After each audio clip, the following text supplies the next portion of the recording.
Trades की शुरुआत करते हैं। आप सभी को गुड आफ्टरनून। और हमारे पैनल में कुछ एक दो रेगुलर गेस्ट हैं, वो ऑलरेडी लॉन्ग वीकेंड पर हैं, तो थोड़ा सा आपको पैनल आज थोड़ा बदला हुआ नज़र आएगा। रचना जी, गुड आफ्टरनून। बताइए क्या ट्रेड ले रही हैं?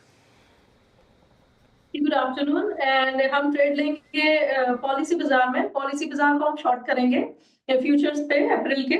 और यहाँ पे हम 1585 पे बैठे हुए हैं। हमारा फर्स्ट टारगेट होगा 1560 और उसके बाद अगर डिलीवरी के लिए कैरी करते हैं मल्टीपल डेज के लिए तो इवन 1510 का टारगेट बन सकता है। इसमें स्टॉप लॉस होना चाहिए 1620 पे। पॉलिसी बाजार वायदा का टॉप लूजर लगभग 4% गिर कर रहा है कारोबार। सेल की राय आती हुई रचना जी की तरफ से। राजेश सातपुते जी, गुड आफ्टरनून। आप क्या पिक कर रहे हैं आज के सेशन के लिए? Very good afternoon Shreya, good afternoon Anuj ji, and good afternoon everyone. Shreya देखिए, शॉर्ट साइड का ट्रेड होगा, वो रहेगा एलटीआई माइंट्री।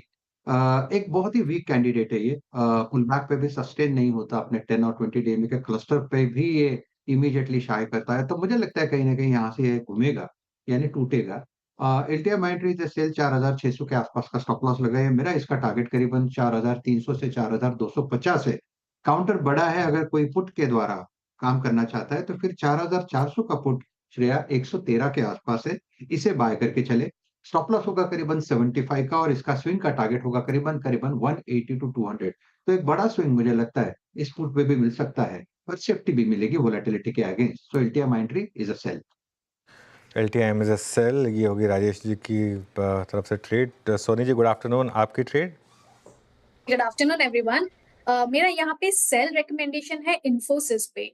इन्फोसिस यहाँ पे 98% शॉर्ट रोलओवर्स दिखाया है अप्रैल सीरीज के लिए। एक ब्रेकडाउन भी दिया है आज 1600 के नीचे। सो इन्फोसिस की फ्यूचर्स अप्रैल सीरीज में सेल कर सकते हैं। स्टॉप लॉस यहाँ पे लगाइए 1600 का, 1600 का यहाँ पे स्टॉप लॉस रहेगा और टारगेट है 1550। इनफैक्ट 1550 का एक सपोर्ट है, वो ब्रेक करता है तो एक बड़ा सेल टुवर्ड्स 1500 लेवल्स भी नजर आ सकते हैं पोजिशनली। इन्फोसिस सेल की राय और अभी तक के जितने भी ट्रेड्स हैं सारे ही शॉर्ट वाले बिकवाली करने की राय है। ठीक है, स्नेहा जी, गुड आफ्टरनून। आप बताइए आपकी पिक क्या होगी आज के सेशन के लिए? Very good afternoon. अगर आप देखें तो मेरा एक बाई पिक है, that is on union bank. अगर आप देखें कल ये स्टॉक में काफी अच्छी रिकवरी दिखाई थी। एक रेजिस्टेंस जोन था अराउंड 120 122 के आसपास, जो कि काउंटर ने कल सरपास किया। और आज मुझे लग रहा है कि जिस तरह की ओवरऑल सस्टेन कर रहा है वो अपना जो भी एटलीस्ट 1.5% ऊपर है। मेरा मानना है यहाँ से तेजी एक्सटेंड हो सकती है। तो आई वुड सजेस्ट कि 122 के एसएल से यहाँ पे लॉन्ग करें for the target of 132। 132 cross होता है तो possibility of 140 level is very much high. तो यहाँ पे रिस्क रिवॉर्ड रेशियो काफी अच्छा है। तो 32 के टारगेट के लिए यूनियन बैंक में खरीदारी की राय। एक बाई साइड की ट्रेड, बाकी 3 सेल साइड की ट्रेड आती हुई। सोमिल जी, गुड आफ्टरनून। आप बताइए आप क्या पिक कर रहे हैं, सेल साइड और बाई साइड? बाय साइड ही होगा। मेरा पिक भी यूनियन बैंक था, लेकिन चेंज करके अभी मैंने हुडको कर दिया है। हुडको would be a buy. 40 daily moving average से सपोर्ट लेके ऊपर की तरफ रुक गया है। आज थोड़ी सी हल्की गिरावट है, लेकिन बाय ऑन डिक्लाइंस की स्ट्रैटेजी रखेंगे। हुडको में स्टॉप लॉस होगा 194 और टारगेट होगा 210। ओके, तो हुडको ये होगा इस समय का पिक का। चलिए आगे बढ़ते हैं। सिद्धार्थ खेमका तैयार है हमारे साथ। Siddharth, good afternoon. सिद्धार्थ, क्या पिक किया आपने? आपका पसंदीदा स्टॉक? गुड आफ्टरनून सभी को। जो मेरा स्टॉक पिक है वो है GAIL gas authority of India limited. हमें लगता है कि जो ओवरऑल एनर्जी डिमांड बढ़ी है उसमें इसको काफी बेनिफिट होगा। हमें लगता है कि 7% वॉल्यूम के लिए आप ट्रांसमिशन मार्केट मिलाते हैं 2 सालों में देखने को मिलेगा। गैस कंजम्पशन में काफी ग्रोथ हो रही है और की ड्राइवर्स है city gas distribution, power, industrial demand. Hello, कोई तकनीकी जी, ओवरऑल अपना कैपेसिटी तो बोलो ना यार एक्सपेंशन मयूर, तुम। और जो वैल्यूएशन है स्टॉक गिरने के बाद अच्छी अट्रैक्टिव वैल्यूएशन पे आ गई थी। डिविडेंड यील्ड भी काफी अच्छी है, तो रेकमेंड करेंगे बाय कीजिए गेल। टारगेट प्राइस रहेगा 195। ओके, चलिए गेल पर इस समय एक बाय की ट्रेड आती हुई। ये एक व्यू पर आज का stock of the day BSE, इसकी बात करते हैं। पहले समझ लेते हैं कि क्या हुआ एग्जैक्टली और उसके बाद एक व्यू भी लेंगे इसके ऊपर। पहले चलते हैं मिताली के पास और समझते हैं कि आज क्यों बना hero of the day. Mitali. जी, तो सेबी ने आज एक्सपायरी डे के दिन ही कंसल्टेशन पेपर जारी किया है जहां उन्होंने एक्सपायरी डे को चूज़ करने के लिए फीडबैक मांगे हैं। सेबी का कहना है कि आइदर ट्यूसडे या थर्सडे, ये 2 ही दिन अब एक्सपायरी के लिए रखे जाएंगे और सेबी ने 17 अप्रैल तक यहाँ से फीडबैक लोगों से मांगे हैं। इसके बीच एनएसई जो है उसके लिए एक प्रॉब्लम खड़ी हो सकती है क्योंकि एनएसई ने अपने एक्सपायरी डे को थर्सडे से मंडे शिफ्ट करने के लिए यहाँ पे एक योजना बनाई थी और अभी उन्होंने ये जो प्रस्ताव था इसे बोला है कि अभी वो डेफर कर रहे हैं अंटिल फर्दर नोटिस। और अब यहाँ उन्होंने देखना होगा कि जो उनकी मंडे की एक्सपायरी थी वो अब क्योंकि लागू नहीं हो पाएगी तो कौन सा एक्सपायरी डे अब वो चुनेंगे। तो बीएसई और एनएसई के बीच ये एक इंपॉर्टेंट नोट करने लायक चीज़ थी यहाँ पे। इसके अलावा आईएफएल सिक्योरिटीज़ ने भी बीएसई के लिए एक अपसाइड रेटिंग दी है। उन्होंने टारगेट दिया है 6200 रुपीज़ का, यानी कि कल के क्लोजिंग से देखें तो 32% का अपसाइड मूवमेंट, लेकिन आज के ही सत्र में देखें तो 15 से 16% की हमें अपसाइड मूव बीएसई में देखने को मिली है। एनआईसी की जो एक्सपायरी दिन में बदलाव की योजना थी उससे टलने से बीएसई को यहाँ पे फायदा नजर आ सकता है। मार्केट शेयर में भी हमें इसकी उछाल देखने को मिल सकता है। FY26 तक बीएसई का जो मार्केट शेयर है वो बढ़ भी सकता है, ऐसा आईएफएल का कहना है। और FY26 और 27 में जो ट्रेडिंग वॉल्यूम्स है वो अनुमान लगाया जा रहा है कि 33% से 38% तक रहने की संभावना है। साथ ही FY25 से FY27 के बीच जो ईपीएस ग्रोथ है वो माना जा रहा है 32% CAGR से बढ़ने की यहाँ पे उम्मीद जताई गई है। और आईएफएल सिक्योरिटीज जो उनका फेयर वैल्यू था पहले 5000 था, अब इसे रिटरेट करके बाय रेटिंग दी है 6200 की। एक और इंटरेस्टिंग फैक्ट आपको बताना चाहेंगे कि बीएसई का जो मार्केट शेयर है, इनके इंडेक्स ऑप्शन प्रीमियम में हम देखें तो प्रीमियम टर्नओवर जो अक्टूबर से कंपेयर करेंगे तो 13% का मार्केट शेयर बीएसई का था, वहां से बढ़ के नवंबर में और दिसंबर में 16% हुआ। जनवरी फरवरी मार्च तक की आता आता 20 से 22% हो गया है।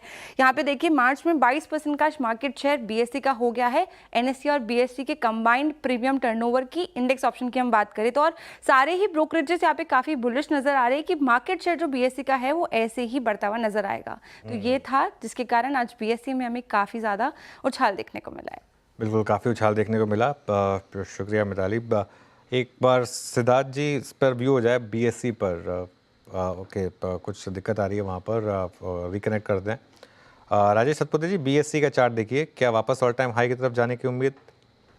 डेफिनेटली पूरे चांसेस है। देखिए आज एक्सपायरी का पहला दिन है और ओपन इंटरेस्ट भी बढ़ा है, प्राइस तो डेफिनेटली हाईएस्ट लेवल पे खड़ा है। तो मुझे लगता है ये जो इसका रेजिस्टेंस दिखता है, अगर आप डेली चार्ट भी देखें अनुज जी, तो यहाँ पे रेजिस्टेंस दिखता है करीबन 5800 से लेके 5-6000 का। तो कहीं ना कहीं लगता है कि स्लाइटली ओवरबॉट है, लेकिन जिनके पास पोजीशन है उनके लिए तो डेफिनेटली होल्ड साइड का ही कॉल रहेगा। आप होल्ड रखें 5200 के स्टॉप लॉस के साथ, जैसे हमने कहा 5800 प्लस का टारगेट लेके काम होगा। ठीक है, बीएसई पे आप होल्ड कर सकते हैं, लॉन्ग बनने की सलाह है फिलहाल। कल के सत्र में पीएसयू बैंक में अच्छी खासी तेजी देखने को मिल रही थी। आज देखिए प्राइवेट बैंक भी फोकस में, Kotak Mahindra bank day high के आसपास कारोबार करता हुआ, आईसीआईसीआई बैंक देखिए ये भी डे हाई के आसपास फिलहाल जाता हुआ। In fact HDFC bank, axis bank में भी अच्छी तेजी देखने को मिल रही है।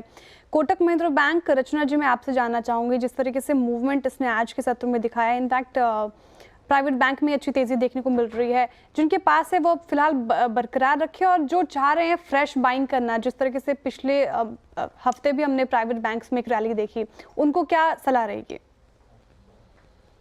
जी, कोटक बैंक में chart is very very good and यहाँ पे सलाह यही होनी चाहिए कि अगर पोजीशन नहीं बनाई है तो बना भी सकते हैं, और अगर बनी हुई है तो यहाँ पे कंटिन्यू करना चाहिए पोजीशन को। ये काउंटर ने अच्छे खासे 3 दिन के पुल बैक के बाद एक बहुत ही बढ़िया गैप अप के साथ टर्न दिया है, और ये अपसाइड पे फ्यूचर्स के हिसाब से बात करें तो 2230 तक जा सकता है। तो यहाँ पे करीब करीब 30 रुपीज के एसएल के साथ अगर आप पोजीशन बनाएंगे तो 60 रुपीज जितना अपस्विंग पॉसिबल है। बिल्कुल। और कोटक हमने हफ्ते के शुरू में शेयर लिया था स्पॉटलाइट में, और आई थिंक पिछले हफ्ते भी 1-2 बार स्पॉटलाइट में आया था, और लगातार बात हुई थी कि अब यहाँ पर फंस गए हैं शॉर्ट सेलर्स और अब ये यहाँ पर रुकने वाला नहीं है। थोड़ा लंबा चार्ट रखिए इसका ज़रा, सिर्फ आज का नहीं, ताकि पता चले कि जो बात हो रही है। 1 महीने में करीब अब 14% के रिटर्न्स यहाँ पर कोटक महिंद्रा बैंक में। और जब मैं कहता हूँ ना रिलेटिव स्ट्रेंथ, अगर आप एक सिर्फ रिलेटिव स्ट्रेंथ की बास्केट का पोर्टफोलियो बना लें, जैसे कोटक हो गया, आपका इंटरग्लोब एविएशन हो गया, आपका इंडियन होटल्स हो गया, ऐसे 5-6 नाम मैं आपको गिना सकता हूँ। मैं नोट डाउन कर रही हूँ। नहीं मतलब थोड़ी सी मेहनत तो खैर बाकी लोगों को भी करनी होगी। बेसिकली जो गिरावट में नहीं गिरे और ऐसे स्टॉक्स या तो गिरावट में नहीं गिरे या जिन्होंने पहले अपना ऑल टाइम हाई लगाया, आई थिंक उन पर फोकस करें बेसिकली। अभी भी मैं लोगों को ये बोलता हूँ कि मार्केट आगे क्या करेगा क्या नहीं करेगा हमें नहीं पता, लेकिन हमको एक चीज़ जो थोड़ी सी कॉन्फिडेंस दे रही है वो ये कि ऐसे स्टॉक्स में अगर आप रहेंगे तो इवन अगर बेयर मार्केट में आपका पैसा थोड़ा टूटेगा, पहली बार तो कम टूटेगा लेकिन थोड़ा टूटेगा, लेकिन उसके बाद ज़्यादा रिटर्न्स आपको मिलेंगे। एक और स्टॉक इसी में ऐड कर देता हूँ, HDFC बैंक का। हालांकि शायद उस लीग में नहीं है जिसमें कोटक महिंद्रा बैंक है, उतनी स्ट्रेंथ HDFC बैंक में नहीं है, लेकिन ये एक और स्टॉक होगा। देखिए ये आज का मूव है, 1 महीने का करीब 6% और 3 महीने का और 6 महीने का और देख लेते हैं HDFC बैंक का। क्योंकि क्या होगा ना, एटलीस्ट आपका वो जो पोर्टफोलियो कईयों का 30-30, 40-40% टूटा होगा बेयर मार्केट में, वो नहीं करेगा ये कम से कम, एटलीस्ट उस चीज़ का आपको कंफर्ट रहेगा। तो ऐसे चीज़ों पे आप चाहें तो फोकस कर सकते हैं।